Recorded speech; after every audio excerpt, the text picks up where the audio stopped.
What's up, guys? Welcome back to Newswave. Well, Capcom has been on an absolute roll recently with Resident Evil, going from new entry to remake to new entry, and now we have Resident Evil 4 Remake to look forward to, but a recent cease and desist that was sent out for a fan project has people wondering if there are a couple of other remakes coming up here soon. We'll go over that here today. Also, we are going to be talking about the Joy-Con drift situation as a new in-depth report goes over some of the details, what could really be wrong with the Joy-Con, and once again calling on Nintendo to take some action here. And we'll also be talking about that exploit from yesterday that went over in Newswave for the Wii U and the 3DS, and how it looks like the community has taken matters into their own hands. Guys, if you enjoy these videos, make sure you hit that like button, helps out a ton. And if new here to the Spawnwave channel, make sure you subscribe down below. And we're gonna start today with Microsoft and Xbox in 2023, as there have been a lot of rumors and talks around some sort of big event to open the year, and now it appears Jeff Grubb has thrown his hat into the ring. We can see this posted up on the Xbox Era podcast. This was transcribed over on Reset Era, where they say, so that early event everyone keeps hinting at for early next year. I don't know exactly what everyone has been saying about it, but I have heard about it too, and I will say that one of the games that will be there should be a Pentiment level game from a first-party studio. Turns out that first-party studio is Tango Gameworks, and when I hear Pentiment level, I'm thinking of just a smaller scale project for maybe 10, 15, 20 developers to put out there, and those tend to be the most creative overall. I mean, we see what Pentiment looks like, so it should be interesting to see what Tango can come up with there. But I do think it's important for Microsoft to make a pretty big splash as soon as 2023 gets started. Really, January, maybe early February for an event to set up the rest of the year, and then heading into 2024. So we're hearing talks about how Redfall could be later in the year than people were expecting. I thought maybe March. Turns out it could be into May even, so hoping they show up very quickly in 2023 and start setting the schedule for the year for some of these big releases. Also, next summer, we do have Final Fantasy 16 to look forward to, and every time they've shown it, it looks better and better. And now we have some new details around some of those trailers, which we can see this posted up by Genki, who did translate this from Yoshi P, saying that the Final Fantasy 16 Revenge trailer is all real-time, and that the game will show the power of the PS5, where he says it's all real-time rendering, the latest trailer, no loading. It's become a game that is like, look at the power of the PS5. So that is pretty impressive with the trailer showing real-time rendering. He says no loading, and people are looking at that saying, okay, there's no load screens throughout the game. I mean, they can hide different loading screens and things as you are doing parts of the game in maybe a build up to a big battle. You just got to kind of walk up a mountain or something. There are ways they can get around that, but I do wonder if they'll take the approach where it's that one continuous shot like we've seen from games like God of War. That was a big topic that was brought up for that. But the more I think about it, the more I am realizing that when you see a load screen on the PS5 or the Xbox Series systems now, I am kind of getting spoiled by the fact that they are few and far between for a lot of titles that are specifically designed for, or they pop up and they're gone very, very quickly. Much different than back in the day when you would wait 1 or even 2 minutes just for a level to load in. Oh, and we did have a record that was set at the Game Awards, and it's probably not going to surprise you when you hear what it is. We could see this posted up over on Twitter from the Game Awards saying, "Leave It to Kratos set a world record. The longest award show acceptance speech in history was..." Actress Greer Garson at the 1942 Oscars spoke for 5 minutes and 30 seconds.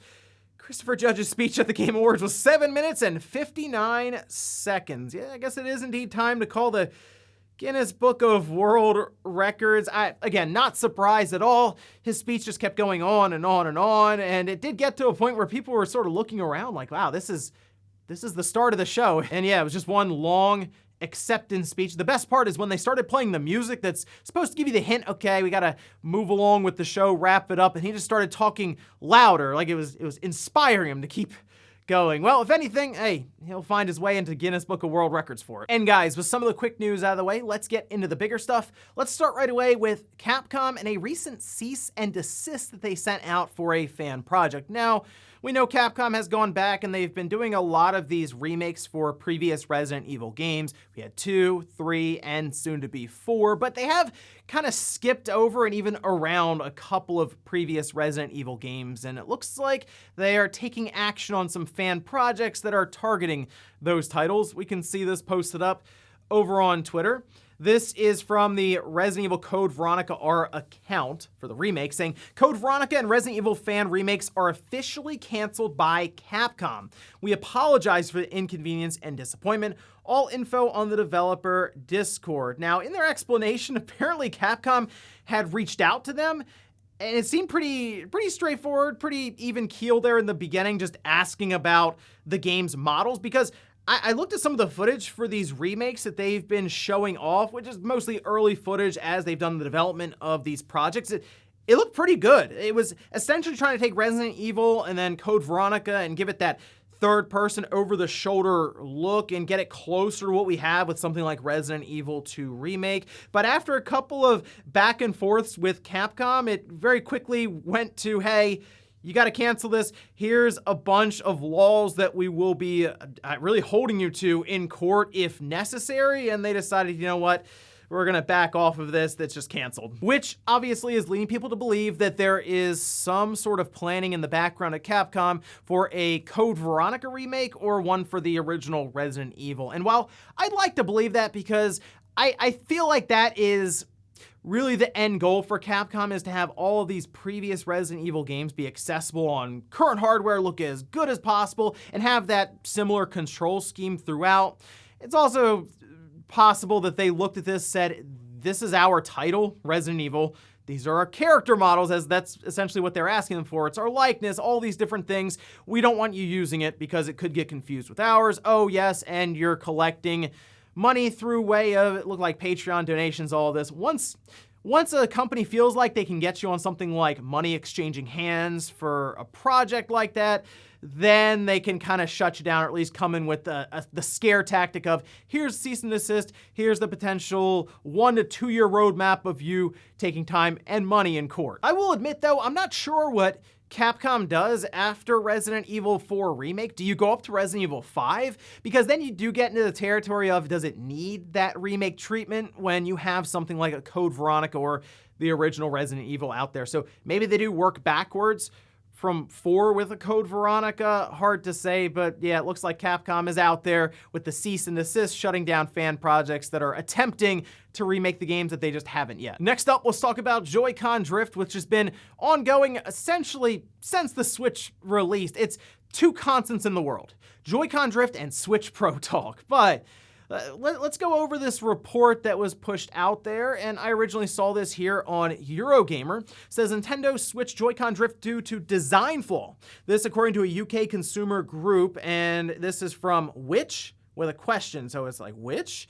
Well, they say it tells Nintendo what is causing its Nintendo Switch drift issue. They have a lab analysis for evidence that the Switch controller drift problems are likely due to a mechanical fault, pointing to design flaws. We're calling for the game's console giant to get a grip on the issue. They have images of internals for, they had 5 different Joy-Cons that they brought in that did have drift. They tore them apart in a lab environment in order to get to the bottom of what was causing this. They had a couple of different bullet points here. They say while there were dust-proofing cowls on the joystick components of the Joy-Cons, the presence of dust and other contaminants in the internal components suggested that this protection was insufficient.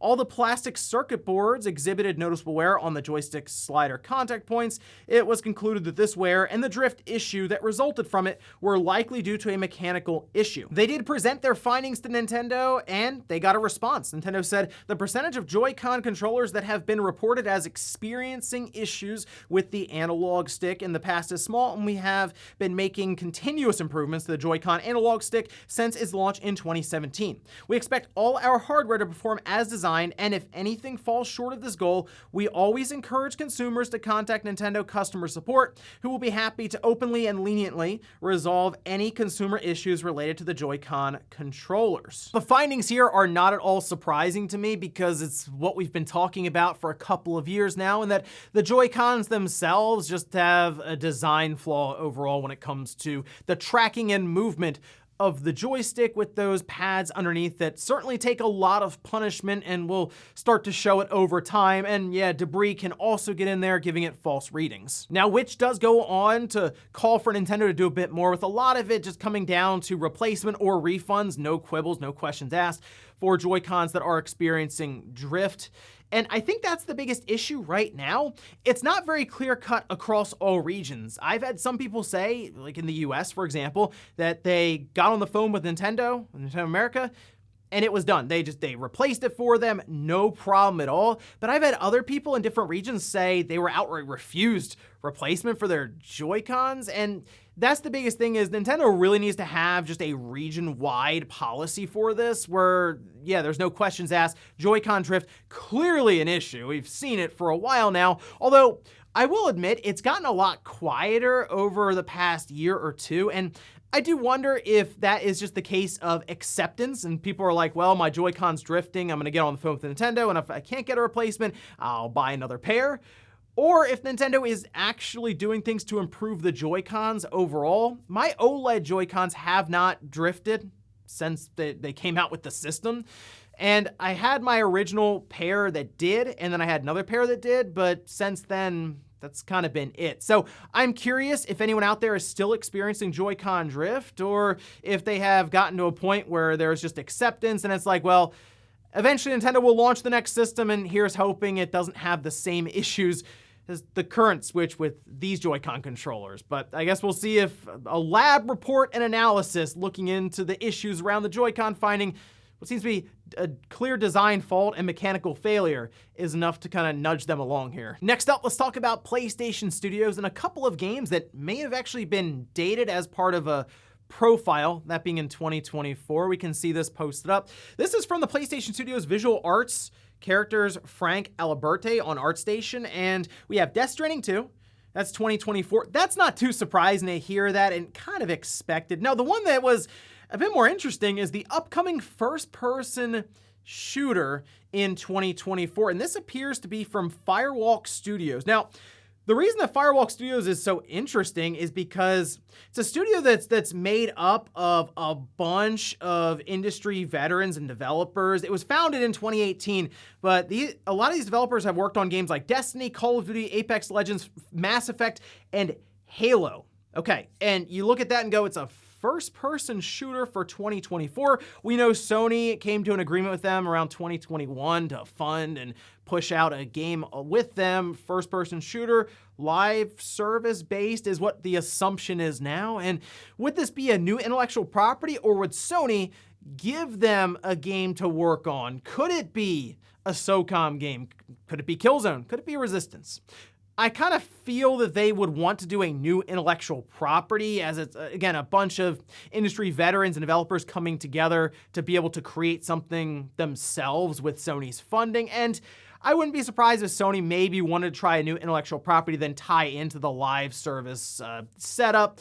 They're going to attempt a whole bunch of them, so why not get a bunch of people together who at least have an idea as to what they're doing and fund something there with a new IP. Also, I think it's a good idea for Sony to have more multiplayer games, as they clearly have things figured out when it comes to the single-player side. Definitely building up that roster of multiplayer games that, sure, a lot of them will most likely be live service titles going forward would be a good thing. And now I'm really curious as to what Firewalk is going to come up with, and Deviation Games, two studios that seem like they could be producing first-person shooter live service titles, so we'll keep an eye on those two over the next couple of years. And in our last bit of news, let's talk about that exploit that we mentioned yesterday in Newswave for the Wii U and the 3DS. Originally, it was talked about because of that Mario Kart 7 patch that just randomly went out, but now we've been getting more and more information, and it even appears that the community is taking matters into their own hands, because it kind of looks like Nintendo just isn't.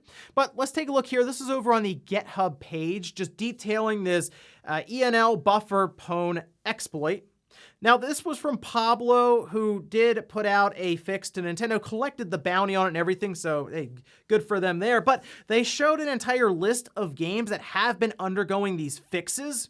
Many of them are Switch titles, so this does carry over to the Switch, as it appears to have to do with Nintendo's overall netcode with some of these different titles. But the thing that was pointed out by people is that there are still a couple of games that are not fixed, and in fact are still running with this exploit still possible. That being Mario Kart 8 and Splatoon, both of which for the Wii U.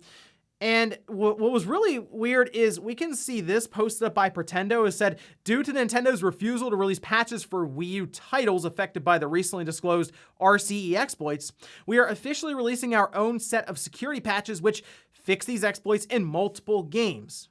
Yeah, it's a weird situation, but they go on to say these patches work on official servers as well, so you do not need to use Pretendo Network to use these security fixes. A person did ask about Nintendo and why they're refusing to patch it, but Pretendo says Nintendo has been aware of these exploits existing on the Wii U and their level of severity for several years. They release patches for all systems excluding the Wii U. They seem to be intentionally ignoring those titles. So obviously it's a weird situation because in order to fix a critical issue with a system and the exploit that is really just out there for people to use, you have to modify your Wii U, so soft mod it, to then load up a community provided patch to fix a security flaw that is pretty high. It's considered a critical issue when it comes to security, but Nintendo isn't really doing a lot about it for the Wii U. They've patched it for, as we saw, for the 3DS, and they've also patched it for the Switch. That one makes a lot of sense. Clearly, a lot of people are playing it, but the Wii U with Mario Kart 8, which was the most popular game on the system, and Splatoon, which was a close second, not getting a patch is odd. Most likely, Nintendo is looking at usage statistics as reasoning for them not necessarily to release a patch, but I feel like if even 10 people are playing and Nintendo would want to have a safe environment for them to do so, you feel like you put a patch out since it's already been fixed by the community.